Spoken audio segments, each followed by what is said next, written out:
दैवी सभ्यता का एक ही स्वरूप है कि हम व्यक्तिगत जीवन में कठिनाइयाँ उठाएं। किसके लिए? समाज के लिए, धर्म के लिए और संस्कृति के लिए। हम इनके संवर्धन के लिए कष्ट उठाएं और इन्हें आगे बढ़ाएं। दैवीय सभ्यता इसी का नाम है, बस ना इससे कम और ना इससे ज़्यादा। देवताओं का स्वरूप यही है। पंडित श्री राम शर्मा आचार्य जी। पुस्तक का नाम देव संस्कृति, त्याग और बलिदान की संस्कृति। पुस्तक परिचय। संसार में जब आसुरी सभ्यता अपनी जड़ जमाने लगे, हर आदमी अनीति के मार्ग पर चलने लगे, सारा देश त्राही त्राही करने लगे, तो विचार करना पड़ता है कि इसका प्रतिरोध कैसे किया जाए, इसकी रोकथाम कैसे की जाए, संतुलन कैसे बिठाया जाए। ऐसा ही प्रश्न भगवान राम के सामने था।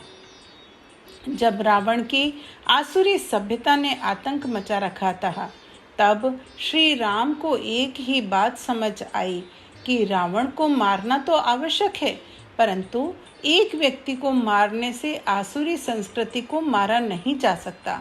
उसके लिए नए बीज, नए बगीचे लगाने पड़ेंगे, नई फसल उगानी पड़ेगी। ऐसे लोग खड़े करने पड़ेंगे जो अपने जीवन द्वारा दैवीय संस्कृति का उदाहरण प्रस्तुत कर सकें और लोगों में उस दैवीय सभ्यता का अनुकरण करने का जीवट पैदा करना पड़ेगा।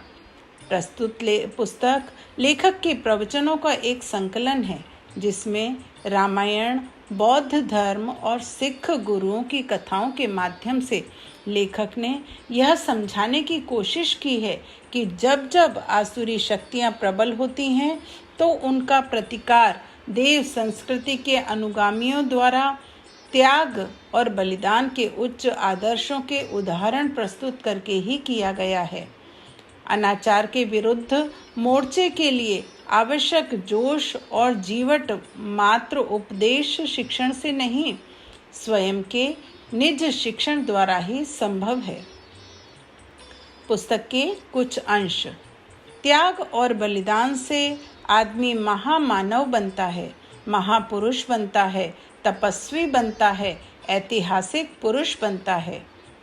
देव संस्कृति वह है जो त्याग के लिए, बलिदान के लिए प्रोत्साहन देती है और आगे बढ़ाती है। देव परंपराओं का नाम है देवता। सत्य के पास 1000 हाथियों का बल होता है।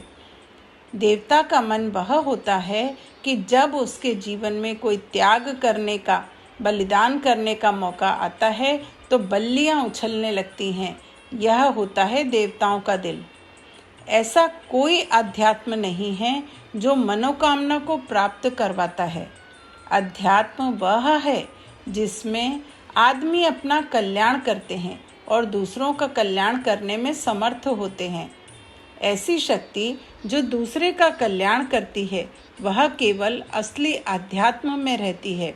वह त्याग किए बिना, बलिदान किए बिना, सेवा धर्म किए बिना, दैवीय सभ्यता और संस्कृति के अनुरूप जीवन ढाले बिना किसी के जीवन में नहीं आ सकती। ना आई है और ना आएगी। कौन सी?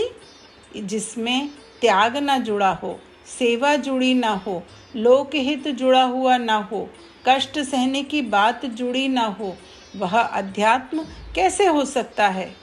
पुस्तक के बिंदु। सभ्यता बनाम संस्कृति। राम राज्य कैसे आएगा? भविष्य की असीम संभावनाएं। देवता कौन? सच्चा आध्यात्म क्या? और सत्य में है बल।